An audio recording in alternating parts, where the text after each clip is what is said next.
Thank you very much to Professor Hefty, and now we're on to another student of Professor Marion, Professor Ryan Coyne, but more than a student of Professor Marion, he's a colleague of ours in the Div School, and it's just wonderful to have this conference and hear our colleagues speak. So yesterday we had Kevin Hector, today we have Ryan, and Ryan is Associate Professor of Theology and Philosophy of Religions, who studies the relationship between modern European philosophy and the history of Christian theology. His first book was Heidegger's Confessions, The Remains of St. Augustine in Being and Time and Beyond. And he's currently completing A Spectacle for the Gods, Nietzsche and the Question of Faith, and working on another book tentatively entitled The Dreams of Metaphysicians. And Professor Coyne will speak to us, very exciting, I think, on the non-phenomenality of revelation, Marion reading Heidegger.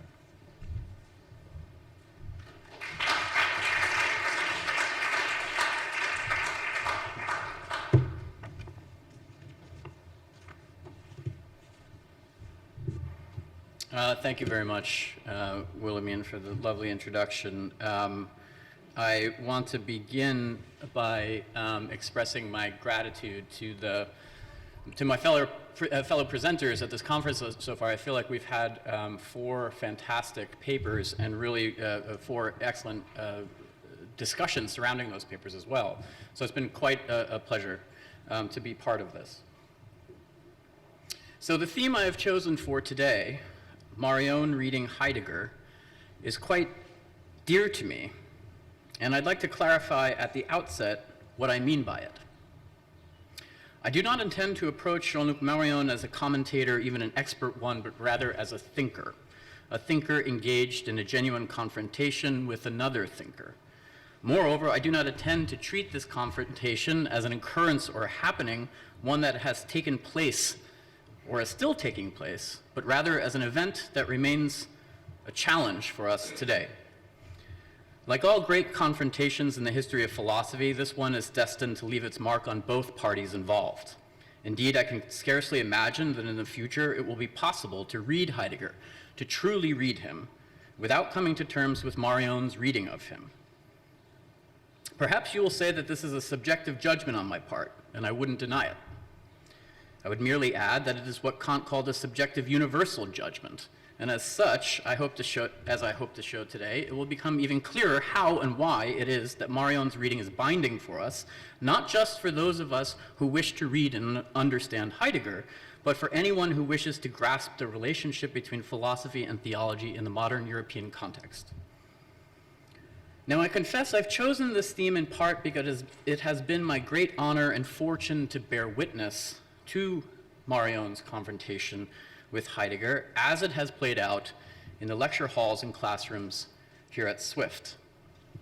Standing here before you, I know that I'm not alone in saying that I cannot set foot in Swift Hall without immediately calling to mind the immense gift of Jean-Luc Marion's presence at Chicago, his boundless creativity, his unparalleled erudition. Like some of you, perhaps, I also cannot help thinking of that telltale sign that for years would announce, or dare I say betray, his presence in the building each spring, a sign revealing that special act of disobedience on his, civil disobedience on his part, detectable often early in the morning during the week, and as I eventually came to discover, no less so on the weekends, certainly when Sandra Peppers was not in the building, namely the faint smell of pipe smoke and pipe tobacco wafting down the stairwell from the 3rd floor to the foyer on the 1st floor. And not just any tobacco, but one in particular, Capstan Original Navy Cut 100% Virginia leaf in the blue can. That blue can is etched in my memory. I offer my remarks today as a small token of my great gratitude to Professor Marion. And in so doing, I especially want to underscore a great strength of his as a teacher and a colleague, namely his uncanny ability to free his students and colleagues, empowering them to follow their own paths, to choose their own way forward. In fact, freedom will be at the center of my presentation. For what is at stake in Marion's reading of Heidegger is nothing less than the nature and essence of freedom. This fact is so simple that it easily escapes our notice. The confrontation with Heidegger that spans the length of Marion's career, from his early writings on Descartes to his recent work on the concept of revelation, is primarily about freedom. Specifically, it is a debate about the kind of freedom involved in thinking freely. Now, what does it mean to think freely? In what does such freedom consist? The question concerns each of us, each one of us. It certainly concerns every student of philosophy, and it must concern every student of religion as well, in no small part because religion historically names something that science, logic, and reason have often sought to exclude from their domains. Of course, the question outstrips disciplinary concerns. It touches upon every aspect of our collective work here at the university. Today, we are steeped in our culture in discussions of freedom that are political in nature, and with good reason, as we know that the fragile freedoms that are essential to democratic states are under attack: freedom of speech, freedom of the press, free assembly, freedom of religion. The histories of constitutionally enshrined freedoms expressed as rights protection, these histories are well known. But the freedom that is at stake in trying to think freely is a separate issue, and its relation to the emancipatory ideals of classical liberalism is by no means straightforward. Nevertheless, it remains a touchstone of all scholarly inquiry, philosophical or otherwise. The imperative to think freely is categorical, unconditional. In every instance, philosophy can fulfill its vocation to think critically only if it first establishes that it thinks freely. Further, if we wish to ask and learn what it means to think freely, we must endeavor to understand how others have striven to do so. That is, we must scrutinize their efforts, even and especially when these efforts go astray massively and with tragic results. From this, we see that the imperative to think freely goes hand in hand with an absolute, unimpeachable freedom to read anything and everything. It is antithetical to critical inquiry to claim that a given author or book ought not to be read. One cannot curtail the freedom to read without sacrificing the freedom to think. Now, one of the main points of contention in Marion's debate with Heidegger concerns the relationship between the freedom of thought and the absolute freedom of God. If we look at the first pages of God Without Being, we see that Marion defines philosophy in terms of a crisis. That crisis is the permanent struggle against what he calls the prohibitions that thinking places upon itself and its world. More precisely, it is the struggle against the limitations that thinking places upon phenomenality and givenness as it tries to render them intelligible. For Marion, there is something potentially tragic, or at the very least dangerous, about our desire to render phenomena intelligible. When our drive to understand winds up impeding our openness to what gives itself, then this drive jeopardizes our true vocation. Metaphysics is a paradigmatic case of this. Metaphysics, as the science of being, cannot avoid imposing artificial conditions upon what gives itself to be understood. And it is only by lifting these strictures, that is, when we no longer determine ahead of time the conditions of possibility for what gives itself, from itself, and as itself, that thinking is truly free. Freedom is thus bestowed upon thinking. It is gifted in and through the absolute freedom of givenness itself, which is why Marion claims that self is first of all a predicate of phenomena, not of the ego. Now, insofar as Marion defines the situation of philosophy in terms of this kind of struggle against the prohibitions that thinking places upon itself, he remains quite close to Heidegger.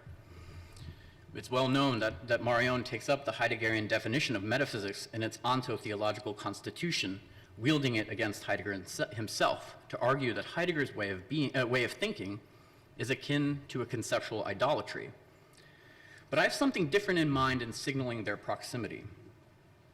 What I'm thinking of is that Marion, no less than Heidegger, is chiefly concerned with our capacity to conceal ourselves or seal ourselves off from what is given to us. And this is one of the major themes of Heidegger's early lecture courses and seminars, namely that existence, as Heidegger puts it in 1923, quote, flees in the face of itself and buries its possibilities of encountering itself, end quote. For Heidegger, Dasein, the beings that we are, Dasein's capacity to conceal itself from itself is no static feature of life. It's the basic dynamic of existence. Precisely because Dasein flees existence and, quote, takes care thereby to bury existence itself, to render an encounter with it impossible, end quote, one cannot rely upon the concept of consciousness or even Husserlian intentionality to clarify the nature and task of thinking. Instead, one must start with the fact that Dasein flees itself, hides from itself, and tries to hide this very hiding. Now, Marion takes up this insight when he characterizes metaphysics as the self-imprisonment of thinking, as an active resistance against givenness as such, what he calls idolatry. But at the same time, he transforms it in an almost unthinkable manner, since it is never a question for him, as it is for Heidegger, of deriving Dasein's capacity for self-concealment from the self-concealment of sein selbst, or being itself, but rather of showing on phenomenal grounds how it is that givenness can and does take precedence over being. For Marion, the root problem is not so much that existence buries itself, but that it buries the given, and along with that, everything that it stands to receive from givenness, including itself. Now, the divergence from Heidegger is as unmistakable as it is straightforward. Just as Heidegger insists that it is impossible for thinking to abandon being, even if it tried to do so, it would find itself overtaken ahead of time by the pre-comprehension of being, Marion insists that, even if it is strictly speaking impossible for us, this abandonment is our only path to genuine freedom. Of course, the most important indication of the fact that Heidegger has lost the thread of the question concerning genuine freedom for Marion is that Heidegger suspends and or indefinitely defers the question of God, arguing that this question cannot even be raised, let alone answered, on the basis of the pre-comprehension of being.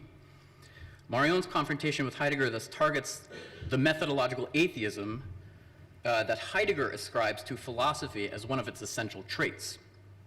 Indeed, it is characteristic of Marion's way of reading that he indicts two tactics Heidegger often employs to bracket the question of God. First, the reduction of God to a being, or to an ontic question. Second, the insistence, Heidegger's insistence, upon the sameness of thinking and being, Parmenidean in origin. In contesting these tactics, Marion raises questions that are unheard of in the Heideggerian corpus, questions that one often suspects while reading Heidegger are not absent from the corpus so much as they are suppressed or strangely interred within it.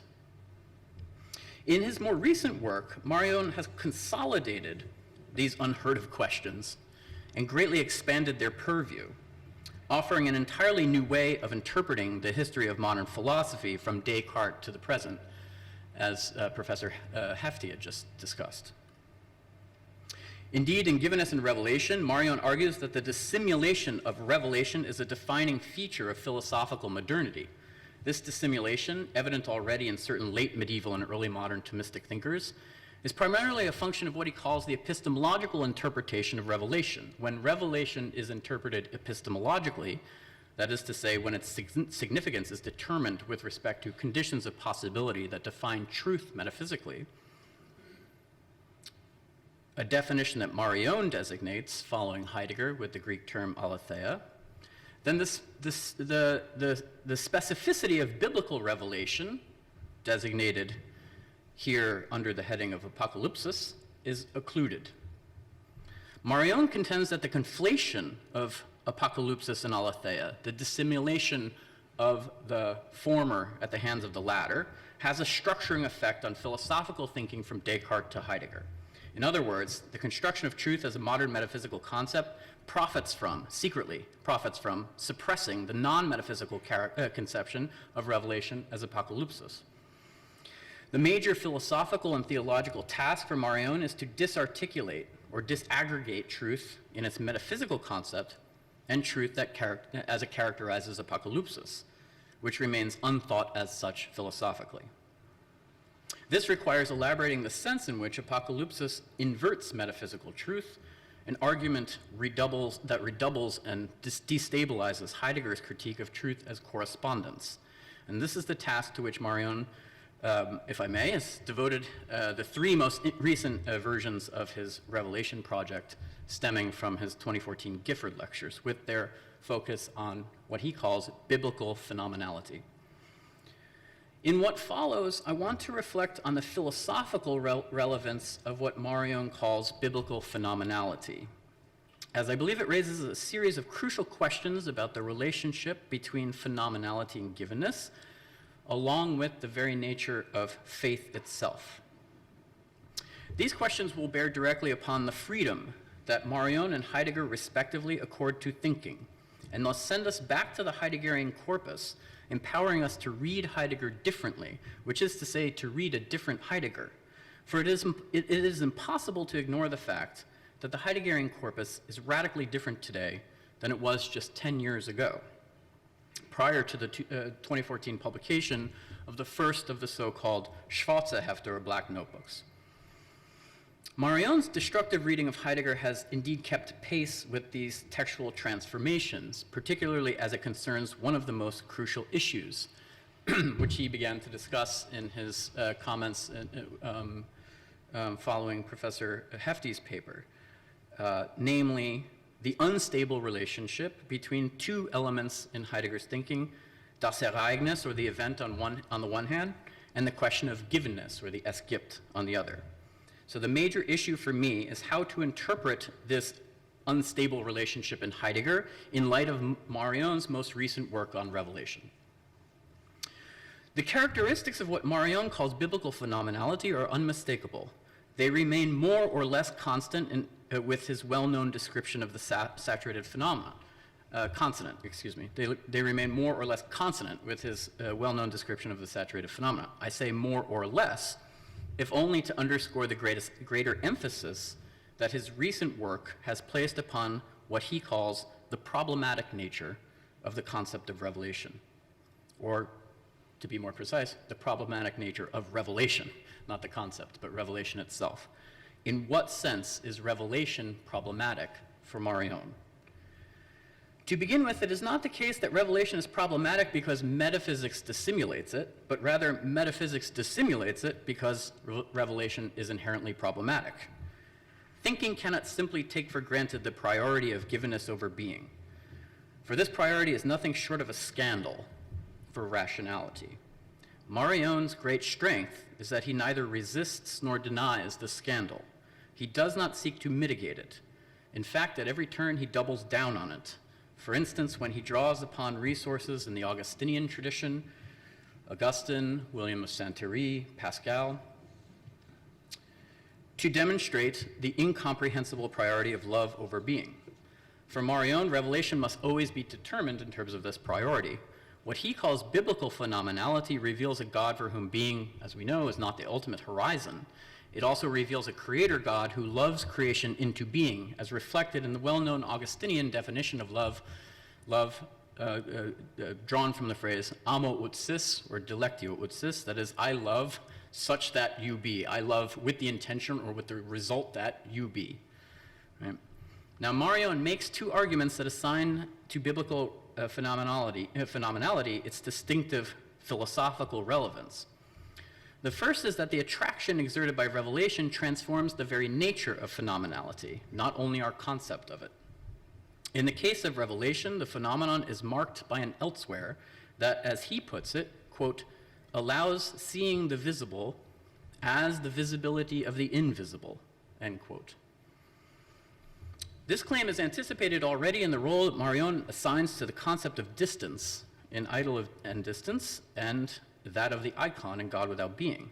In each case, it is a question of showing that and how revelation opens a gap between the phenomenality of the phenomenon, that is the self-showing of the entity, and givenness.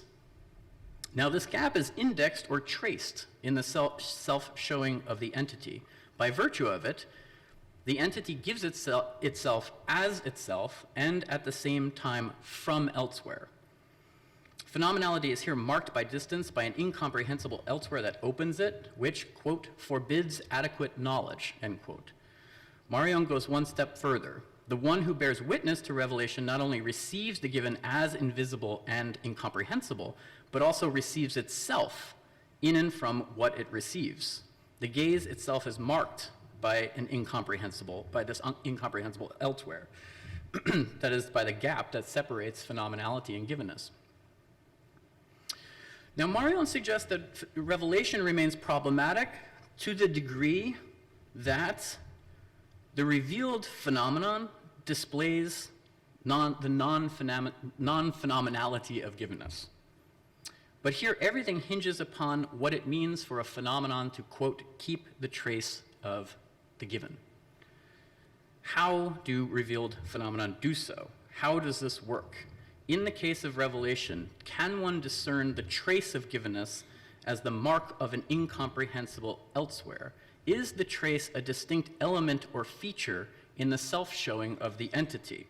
Is the trace similar either to the signature of an artist on a canvas, or is it perhaps akin to a discernible blind spot in the field of the visible? The metaphor of anamorphosis that Marion often employs to describe the conversion of the gaze that takes place in and through revelation can give one the impression that the trace of givenness can and must be understood precisely in these terms.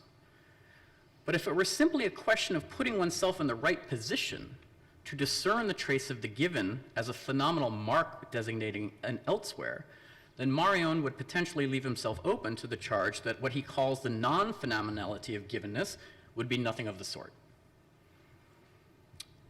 But if revelation is inherently problematic and scandalous for thinking, this can only mean that the gap that Marion insists opens up between phenomenality and givenness implies that the trace of the given, that is the trace of an elsewhere, is actually superimposed upon the self-showing of the entity and is nothing other than it. So it is not distinct from it.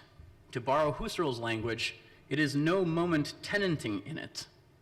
In other words, the non-phenomenality at stake in givenness is not itself purely phenomenal.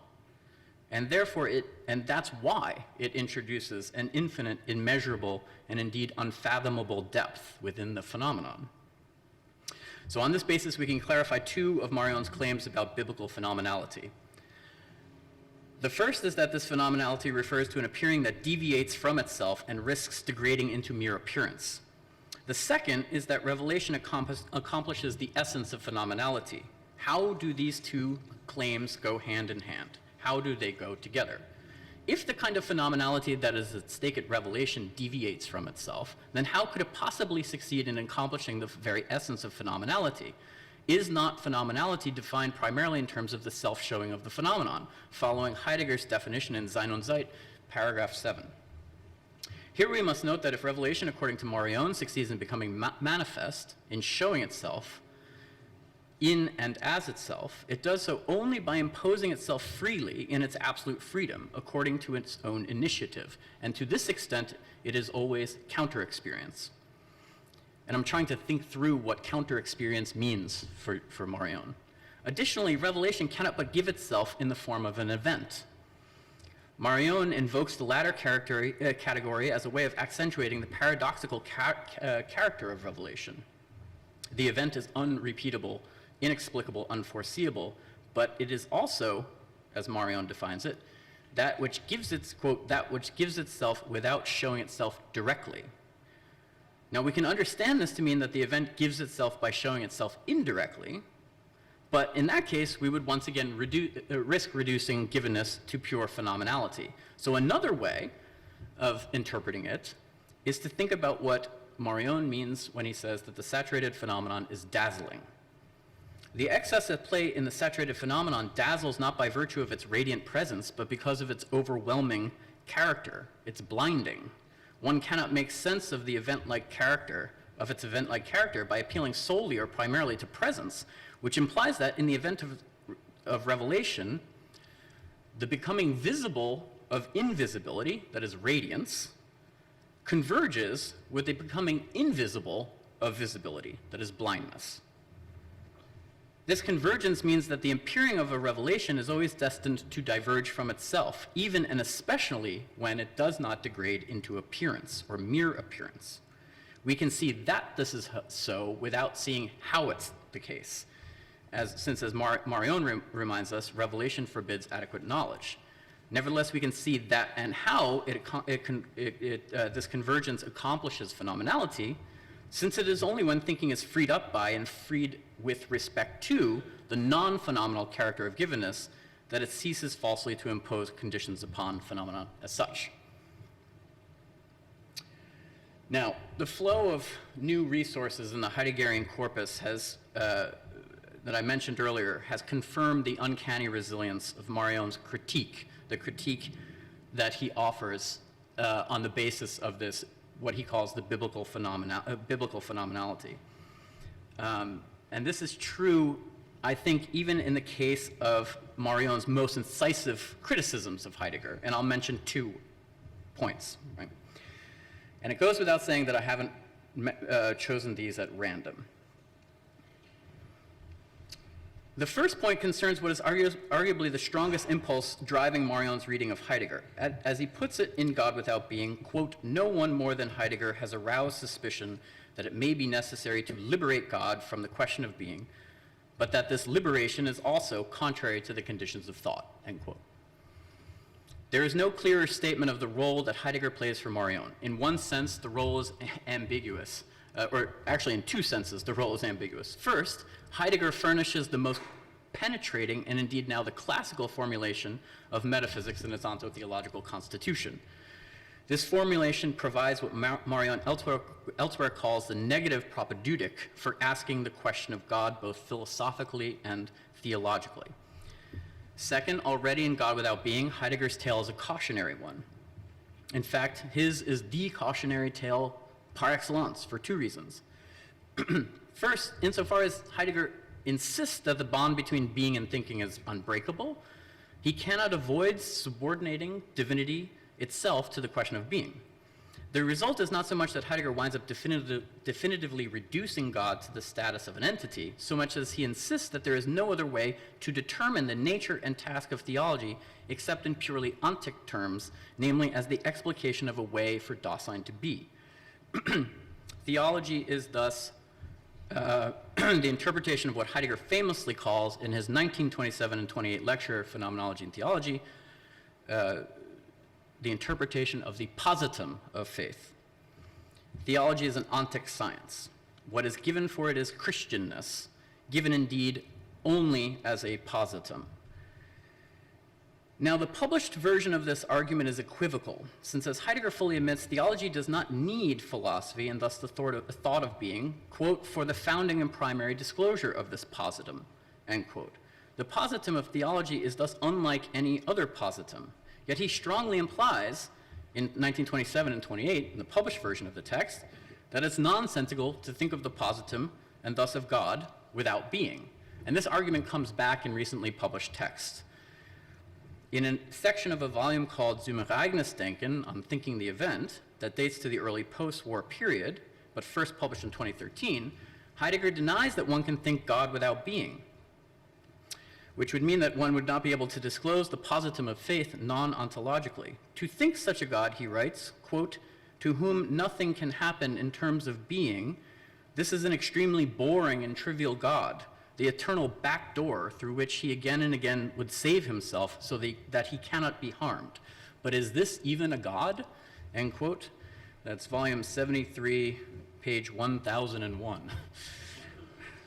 It has 1,496 pages in it. But this brings us to a second reason why Heidegger is a cautionary tale for Marion, for it is precisely his insistence upon ontological difference, and along with it the anteriority of being, that leads Heidegger to what Marion calls a redoubled form of idolatry, whereas the death of God is a first idolatry because it furnishes us with the idol of a mortal God who can and indeed does die. The anteriority of being works by suspending the question of God, projecting it into an indefinite future. This redoubled idolatry is, from Marion's perspective, much more tempting and much more dangerous. And if there's a critique of Heidegger that remains constant throughout his work, it's this one. It's why he tells us on page 57 of Givenness and Revelation that, quote, no misinterpretation of a revelation could surpass that of Heidegger, end quote. Now, in leveling this charge against Heidegger, Marion knows very well that he can always rely upon a strange and disconcerting ally, namely Heidegger himself.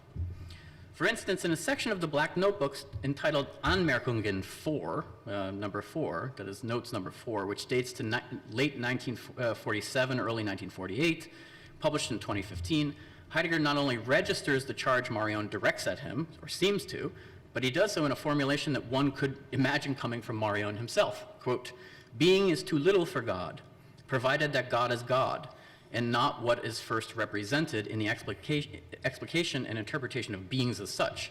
To bring God near to being means to lose God, provided that being is worthy of thinking. To bring being nearer to God means abandoning thinking, provided that God is grasped in the act of faith as worthy of adoration. That's volume 97, 356. On this issue, the strange convergence between Marion and Heidegger becomes all the more striking, not simply because it is foreshadowed already in texts that were published during Heidegger's life, but because those texts that reflect the anteriority of being over divinity are often much more ambiguous than they seem to be. Let me take two examples. The first is once again from Zum Ereignisdenken, this time from a portion that most likely dates from the 1930s.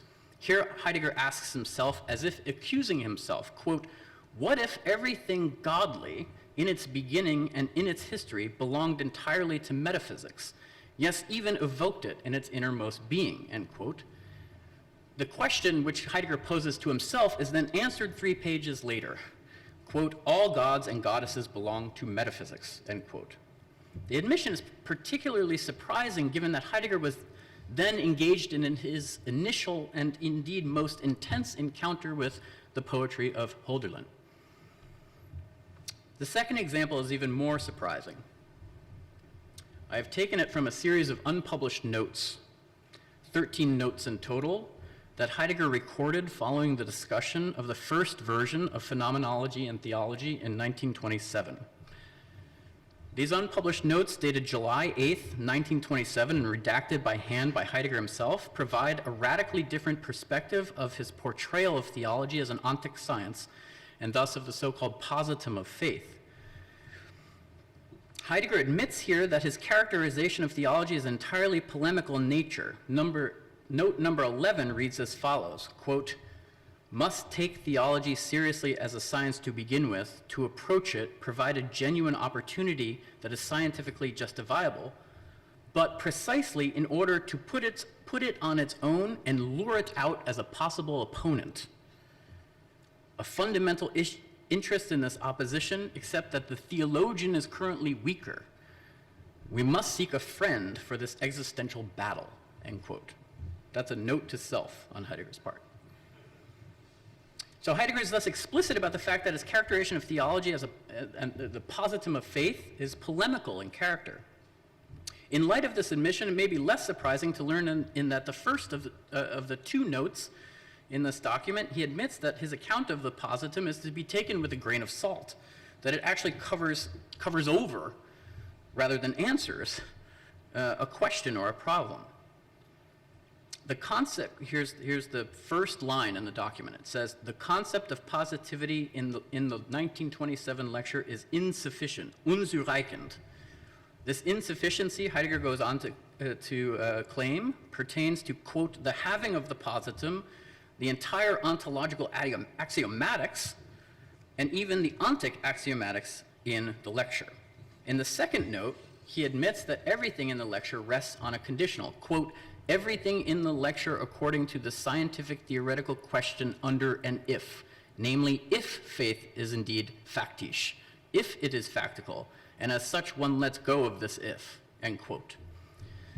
So I find this very interesting, because in fact the very possibility that Marion seeks to actualize in God without being, namely the possibility that faith is nicht factisch, is there for Heidegger already in July of 1927. It does not come later. This in turn helps to clarify a very peculiar aspect of Heidegger's early and aborted project of the phenomenology of religious life, the one that stretches from 1918 to 1921, namely that Heidegger there glosses the centrality of detachment, Abgeschiedenheit, in Descartesian mysticism by reading it in terms of the radical meaning that Luther confers upon humilitas, or humility. This yields an account of faith from Heidegger's perspective, in which faith is strictly speaking nothing other than the experience of tribulation, distress, angst. Right? So faith, in other words, is enacted by an ever deeper appreciation of distress, and it has no other content with this. To what extent is it then a positum? It's not clear it can count as such, precisely because the content of faith here seems to converge, strangely and unnervingly, with its own absence. And indeed, at the center of his discussion of Eckhart and Luther, Heidegger leaves unanswered the question of whether there is any such thing as a so-called positum of faith. Quote, it becomes questionable whether in its genuine sense, the genuine sense of faith is reached with the bare seeing of God as the quote-unquote positive side of detachment, end quote. That's page 308 in volume 60. So here we can register, indeed, an almost stunning convergence between the problematic status of revelation in Marion and the constant hesitation that even the early Heidegger seems to exhibit when he comes to the so-called positum of faith. Can we not see in this hesitation something like the confirmation of precisely the problem of revelation as Marion constructs it? If so, then on what basis could we possibly justify their undeniable parting of ways, namely the foreclosure of theological inquiry by Heidegger, his well-known defense of atheism, and his dismissal of philosophy of religion as a squared circle, as opposed to the undoing and unraveling all of this at the hands of Marion? I will come back to this question very shortly. I am conscious of the passing of time. Let me see if I can come forward in the discussion, right? But I want to talk about the perspective that Marion's recent work on biblical revelation opens on the question of the relationship between the Es gibt and Ereignis. Now, Marion is especially attentive to the fact that from the middle 1930s on, Heidegger's strategy of choice is to express the givenness characterizing being and its radical difference from being in terms of das Ereignis, the event. And his strategy as a reader is twofold. First, he remains highly attentive to the fact that Heidegger brings together givenness and the event to underscore the withdrawal of being, its non-appearance. Second, he argues that it is the bond between givenness and the event in Heidegger that reproduces the aporia of the gift. In its withdrawal, being itself gives or hands over beings to presence. Beings are thus what is given in presencing, even if being is absent as what gives their presencing as such. Right? Now, most often, the event names the bestowal of the presencing of beings, and Marion here has an opening for his attack, which consists in arguing that Heidegger's language of the event is actually his way of surreptitiously reconstituting the anteriority of being, the so-called redoubled idolatry that he ascribes to Heidegger and God without being. Marion levels this charge in Negative Certainties and elsewhere, even in those cases where Heidegger lets go of the language of being and simply takes up the language of event. From this perspective, this language is the means by which Heideggerian idolatry overflows itself, protecting itself in the process from any attack or any openness to true givenness. Right? The problem is that das Ereignis, from Marion's perspective, improperly determines givenness, cutting it short. At its core for Heidegger, das Ereignis names the withdrawal of being, its fundamental absence, but from Marion's perspective, das Ereignis has what we might call an apotropaic function. It wards off or blocks the appearance of that which gives givenness itself. But here Heidegger would no doubt object. He would insist that thinking loses all specificity if it does not hold fast to the dimension of withdrawal and abandonment that marks our experience of being, and that determines our era as one in which God and the gods have forsaken us, in which revelation is not possible. Now, if there's a moment in which Marion and Heidegger seem to really talk past each other, it's here.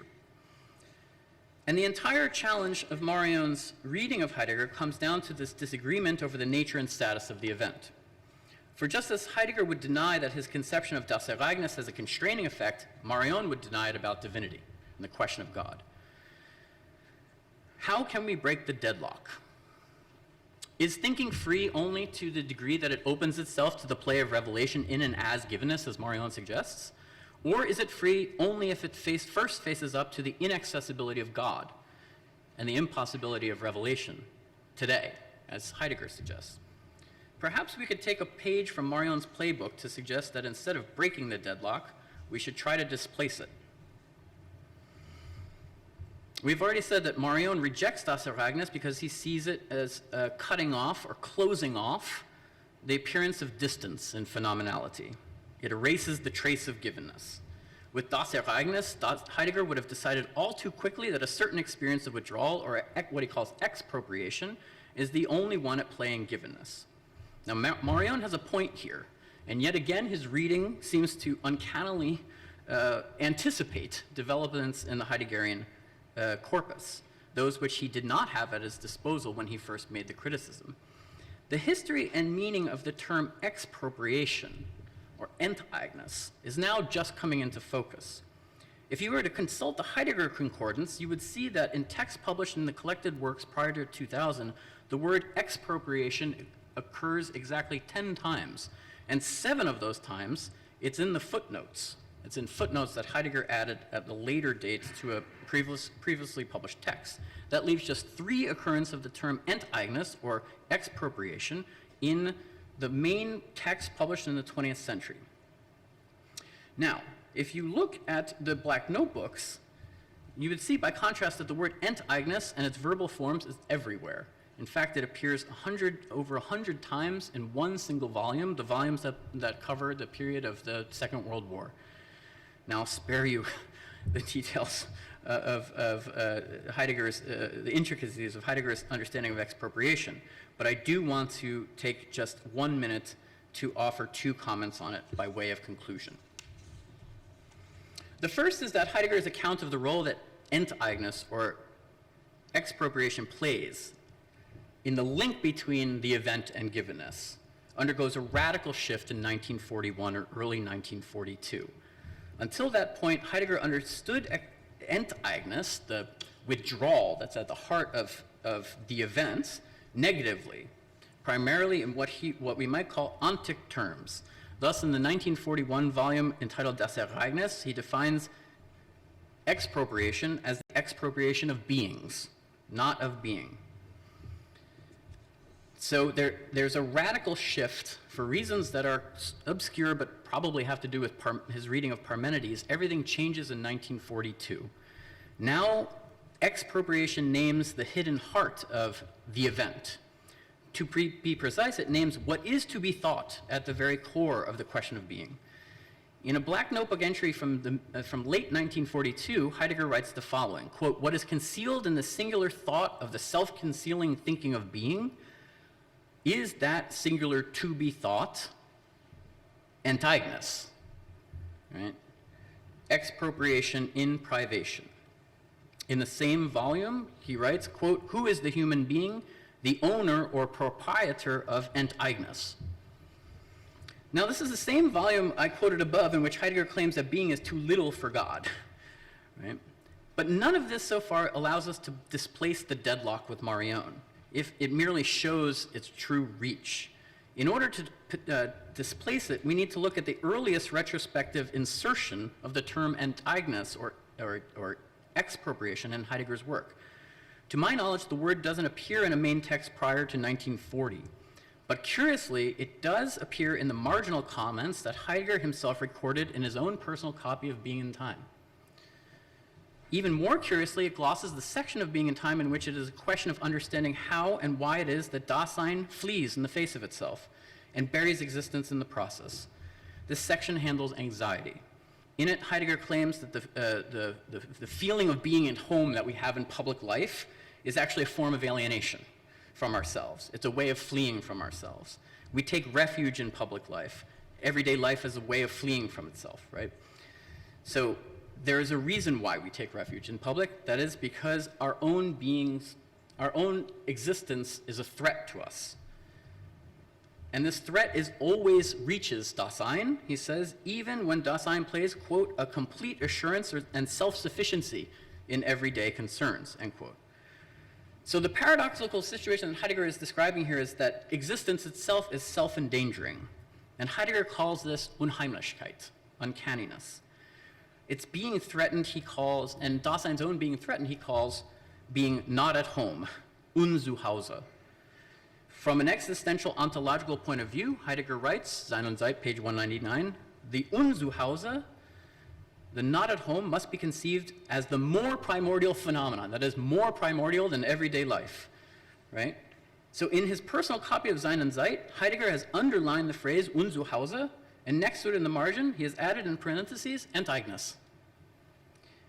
So it is impossible to know exactly when he did so. We cannot tell whether in pairing uncanniness, the pairing with uncanniness belongs to the period when he was thinking about it ontically or ontologically.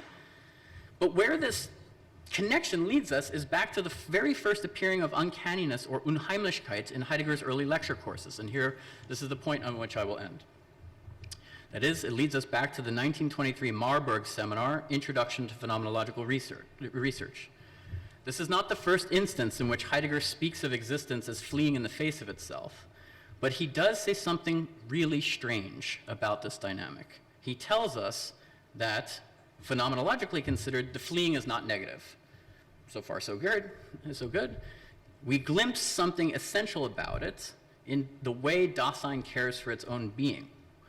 What do we glimpse about it? Here I quote, "What is taken into care is also anticipated. In a certain sense, Dasein jumps over itself, das Dasein überspringt sich, such that it keeps in view and keeps in care something that is not there, something that is not yet there, something that first must be cared for," end quote.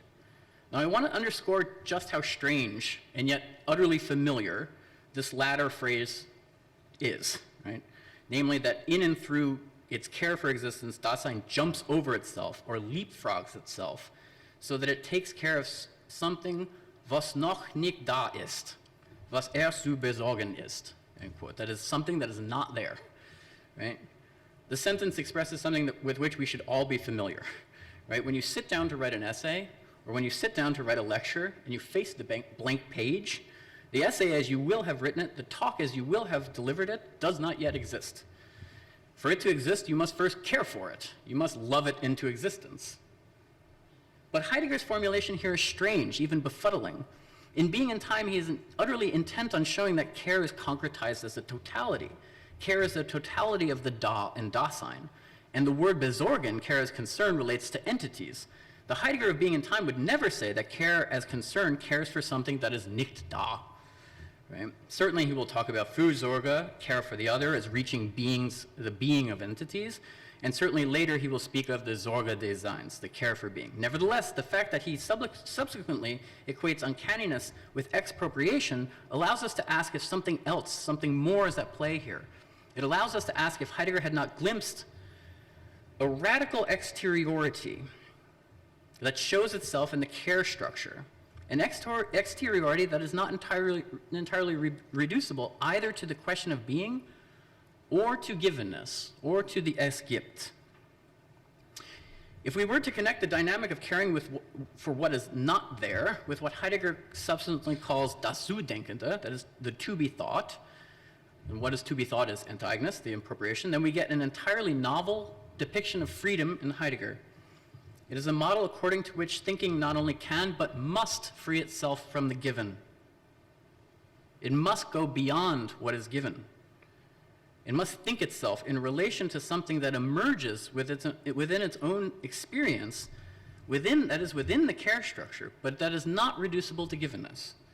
This would allow us to see precisely that what's threatening about existence is that we're always balanced on the knife's edge. We always have to create ourselves. That is, love ourselves into existence. If we think this kind of freedom in relation to Marion's conception of givenness and his own concept of freedom, then an obvious question emerges, and I will leave you with it. Who can choose between them? which one of us could choose? And on what basis could we choose? Between a freedom enjoined to reach beyond the given, a freedom that is the freedom of radical indetermination, a freedom that must love itself into existence, and the freedom that frees itself unto and for the sake of the given. The question is itself deeply disorienting. Perhaps it cannot be answered. But if we hesitate before it, and if we cannot answer it, then perhaps this is the clearest sign that the greatness of Marion's confrontation with Heidegger still lies before us. Thank you.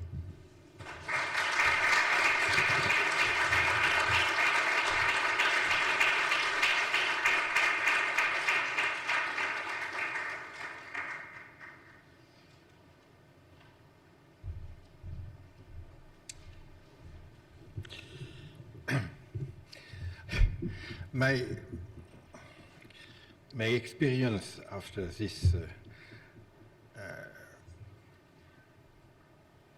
more than excellent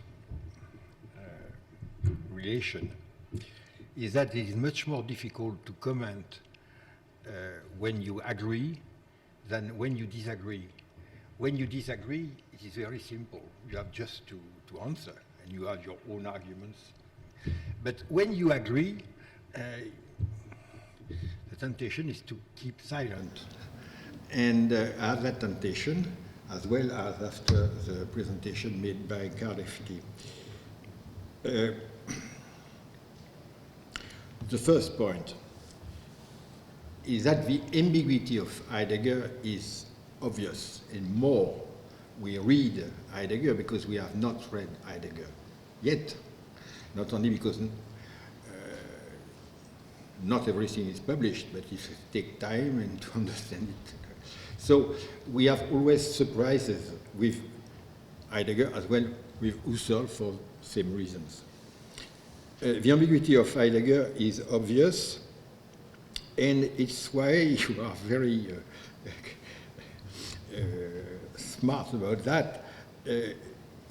Heidegger is, we have time to time the impression that Heidegger is answering your own critics on him. You discover that later.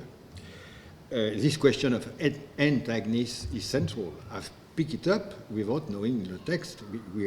We can read now. And indeed, never underestimate a great philosopher. If you have seen something, he has seen as well. And so about the antagonist, it is very clear that the relation between eragonist and antagonist is crucial. Because my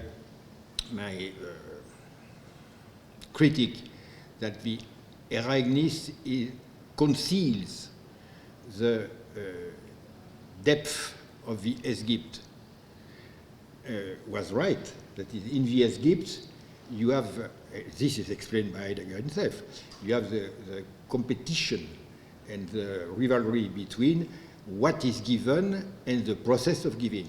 And the more one appears, the less the other appear. And so the greatness of Esgypt is that it comes down to the difficulty of givenness.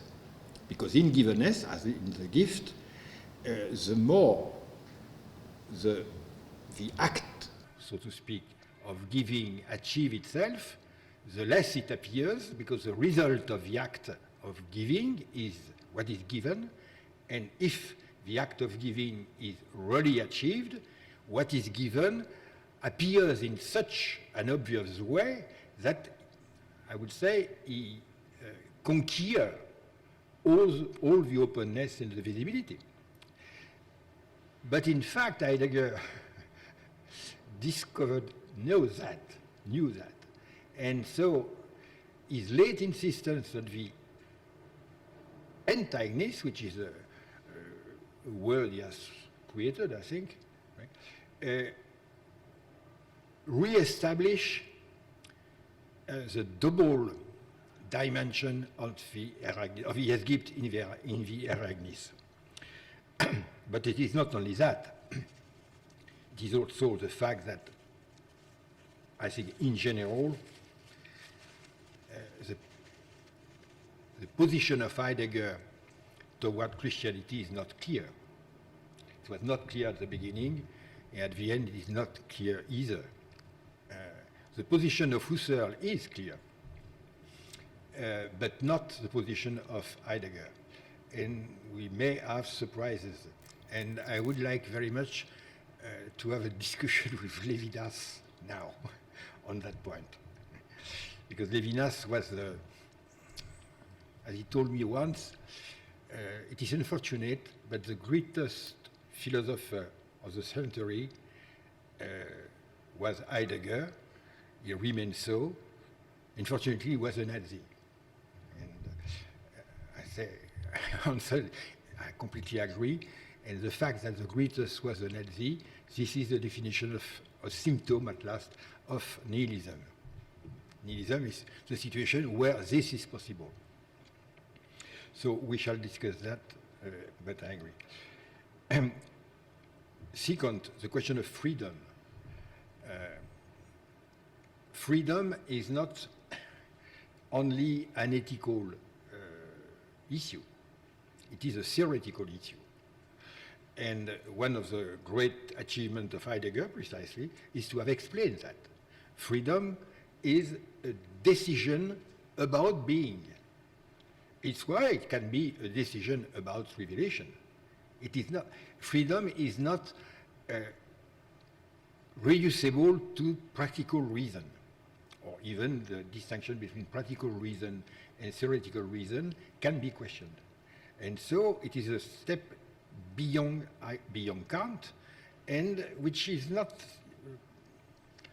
already received among philosophers. And this is central.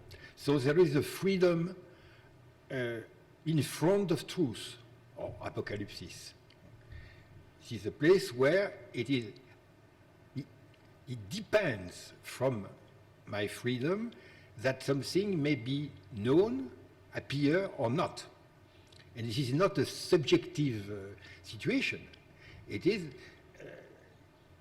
so, non intratur in veritate,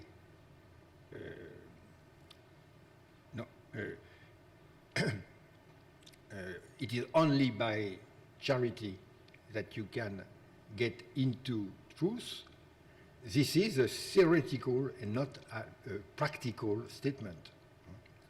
And Heidegger has quoted this sentence of Augustine, by Augustine, in the Insight. But I would try to insist on a point you describe very convincing manner and illuminating including for me. It is why the visible is always, and not only in the case of revelation, is always to some extent the visible of the invisible. I think this is absolutely crucial. In the case of the manifestation of God in, say, Jesus Christ, we have to stick to 1 Corinthians 15, 1:15, no, Colossians 1:15, excuse me.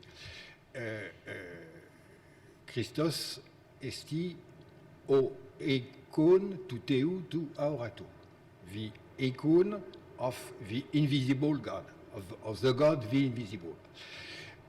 This is a special case, but to some extent, the common experience of seeing something is always seeing, if not something which is absolutely invisible, but at least which is not yet visible. Let us take an example. When we listen to a sound, and not always to a musical sound, we, at least me, I hear only the sound. But if you are a the French, the master of Boulez, Plego? Yeah, no, a composer, well known, the French, who Messiaen, thank you.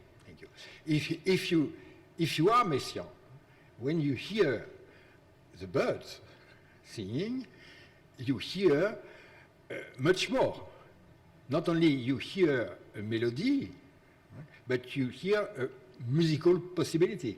So the same sound, to some extent, suddenly heard by Messiaen becomes much more profound, and it's why when it is reshaped and reworked into a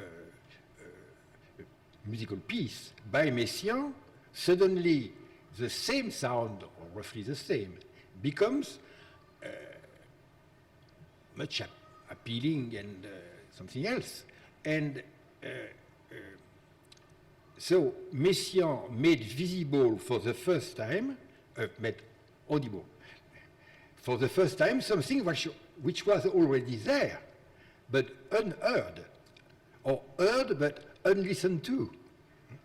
And I call this between the visible and the invisible, there is a third category, which is the unseen yet. And in art, for instance, a painter is able,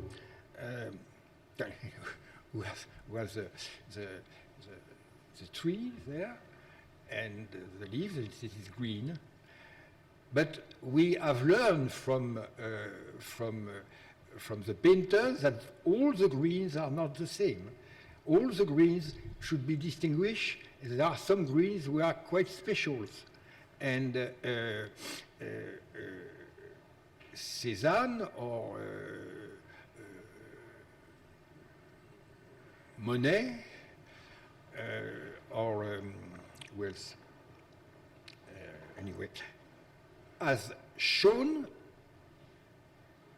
other greens or the greens otherwise in such a way that they have a much greater power on us, because by seeing those greens, we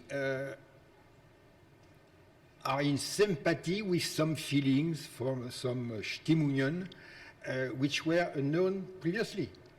So the great artists are able to see, to make visible much more of the unseen, or to hear much more of the unyet listened to, than we usually do. So a painter, for instance, does not reproduce anything. He's producing into the visible something which was never produced before him. And it's why there are people who say they are genius, they are creator, which is to some extent true. That is, they enlarge our experience of the world, which for the first time appears otherwise. And it is what poets does, indeed, because before Mallarmé, no one has ever seen a touch of light in the obscurity of an empty room. You have seen that for the first time through, realize that through. So the unseen is at least a condition of possibility of what is seen when what is seen is not produced, but given. And to sum it up, and I will stop after that, if the phenomenon, if phenomena in some cases, not all of them, give themselves, it is very clear that we see the result of that givenness only within the measure we are able, by education, by the carefulness of our attention, we are able to get it. But it's why we go again to see the same painting. We may be able, with time, to get much more than the first time. That is, the painting has a back room, backstage, where more of unseen could be suddenly at our disposal to be seen. And it is why the painting is not an object. There is no final view of a great painting. There is always more to be. Same thing for music, it's very clear. And same thing for a privileged partner. There is hopefully always more to be received. So the hidden part of the phenomenon is included in the phenomenon if the phenomenon comes from itself. It's why there is always, and this is a privilege, more given than shown. We always, we try to realize what is given into what is visible. But there is always an excess of the given over the visible, precisely because the visible comes from itself. And so this is, I think, when I discovered that, it was very simple. So the case where there is more unseen yet in the given is indeed revelation, if any. So it's why there is an endless hermeneutic in the case of revelation. But this is the rule for any phenomenon, provided it comes from itself. And this you have perfectly well explained. But we have to keep that in mind because we are so trained, so to speak, to consider that we produce the visibility of the phenomenon as an object, which is the case in most of our knowledge and sciences and the daily life. We produce, we turn on the screen. Every time we turn on the screen and there is as much visibility as we want and no more than what we can get. So we can switch on or switch off the screen of the visible. In the case of an objective visible. But when there is a real visible coming from itself, we can't. And so there is always a gap between what gives itself and what we get, that is, what is visible. Thank you for explaining all of this.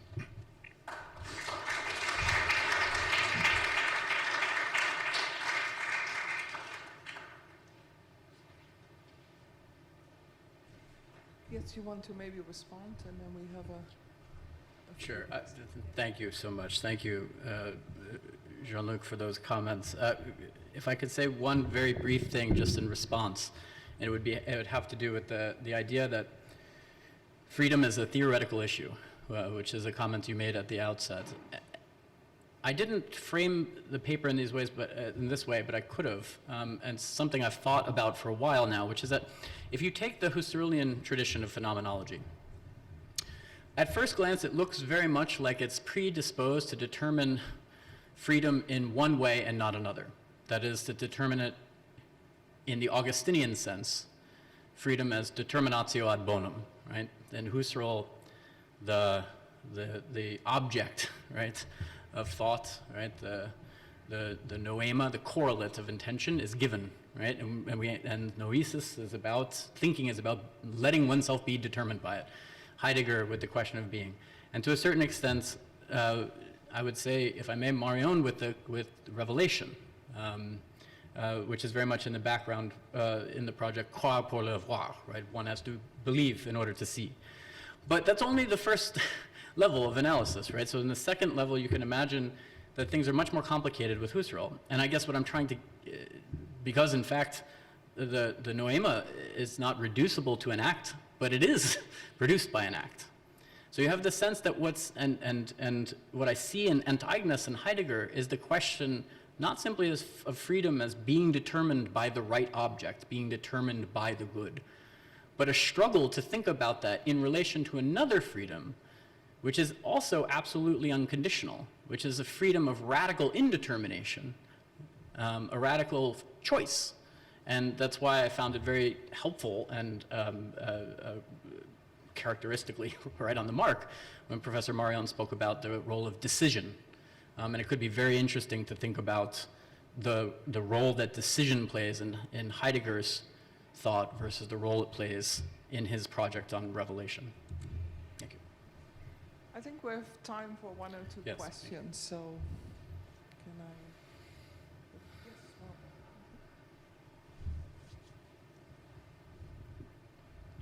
Do you think that there is any similarity between the freedom understood as radical indetermination that you're trying to explicate and the Sartrean understanding of freedom? Right. That's a good question. We know, of course, that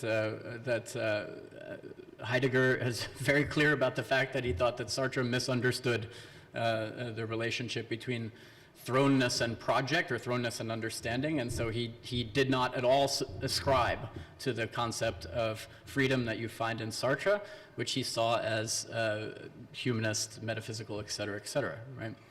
But it's a really interesting a question, and I guess what I'm trying to drive at is that to the extent that I understand the new texts we have about the relationship between expropriation and appropriation, what's interesting is that Heidegger's taking all of that language that we could see as resonating with the concept of freedom qua determinatio ad bonum, and seeing in it and expressing it in terms of Aristotelian free choice. So what you get is that thinking, when it's a question of thinking das Zudenkende, that is that which is to be thought, is that thinking is, in some sense, thinking in relation to nothing. It's inventing, right? That's why we see words like Ahnung, Vinke in Heidegger, these words that are about, intimations, guesses.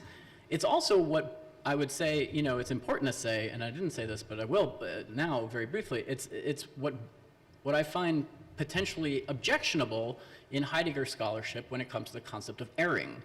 Since so often in the concept of erring in Heidegger, the thinking is necessarily erring, is used in an exculpatory manner when it comes to Heidegger's own political choices, and when it comes to what seems to be the lack of an ethical dimension in some of the works, right? And so that's not what I'm trying to do, right? What I'm trying to get at here is that I think that the way in which the texts as we have them now seem to be expressed, it's as though Heidegger is constantly engaged in his own destruction and rearticulation of the concept of erring. And that erring we cannot take for granted, that erring is stable in the text, or that it could possibly have an exculpatory dimension.